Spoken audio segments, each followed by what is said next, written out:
இந்திய real estate மேம்பாட்டாளர்கள் சங்க கூட்டமைப்பு சார்பில் நாடு முழுவதும் வீட்டுமனைகள், வீடுகள், அடுக்குமாடி குடியிருப்புகள் விற்பனைக்காக கண்காட்சிகள் நடத்தப்பட்டு வருகிறது. அந்த வரிசையில் ஈரோடு திண்டல் டர்மரிக் ஹோட்டலில் இந்த விற்பனை கண்காட்சி இன்று தொடங்கி நடந்து வருகிறது. முன்னதாக தமிழ்நாடு கிரெடாய் மாநில தலைவர் ஆர். இளங்கோவன் தலைமையில் நடைபெற்ற இதன் தொடக்க விழாவில் தமிழ்நாடு வீட்டு வசதி மற்றும் நகர்ப்புற வளர்ச்சித்துறை அமைச்சர் சு. முத்துசாமி கலந்து கொண்டு கண்காட்சியை ரிப்பன் வெட்டி திறந்து வைத்து கண்காட்சி அரங்குகளை பார்வையிட்டார்.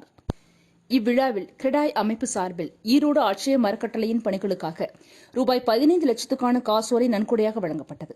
விழாவில் EVKS இளங்கோவன், MLA ஈரோடு மாநகராட்சி மேயர் நாகரத்தினம் சுப்பிரமணியம், துணை மேயர் வி. செல்வராஜ், கிரெடாய் அமைப்பின் தேசிய துணைத் தலைவர் S. ஸ்ரீதரன், முன்னாள் தலைவர் சுரேஷ் கிருஷ்ணன், மாநில செயலாளர் பி. ரவிச்சந்திரன், தமிழ்நாடு கிரெடாய் மாநில பொருளாளர் வி. சதாசிவம், ஈரோடு தலைவர் MT ஈஸ்வரன், செயலாளர் கே. மாணிக்கம், EMS ராஜன் உட்பட ஏராளமானோர் கலந்து கொண்டனர்.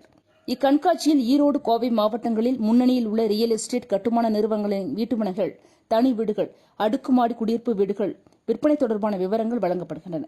கண்காட்சி ஞாயிற்றுக்கிழமையுடன் நிறைவடைகிறது. நிறைவு விழாவில் பார்வையாளர்களுக்கு பரிசளிக்கும் நிகழ்ச்சியும் நடக்கிறது. அதில் தேர்வு பெறும் பார்வையாளர்களுக்கு அமைப்பின் சார்பில் சின்னத்திரை நடிகை சுஜிதா தங்க நாணயம் பரிசு வழங்குகிறார். இரவு 8 மணி வரை கண்காட்சி நடக்கிறது. விழா ஏற்பாடுகளை அமைப்பின் நிர்வாகிகள் K. Kailasapathy, K. Eswaramoorthy, N. Palanisamy, P. Chandrasekar, T. Jayaprasad, M. Selvaraj, A. Arunachalam, C. K. Balasubramaniam, S. Kumaresan ஆகியோர் ஒருங்கிணைந்து செய்துள்ளனர்.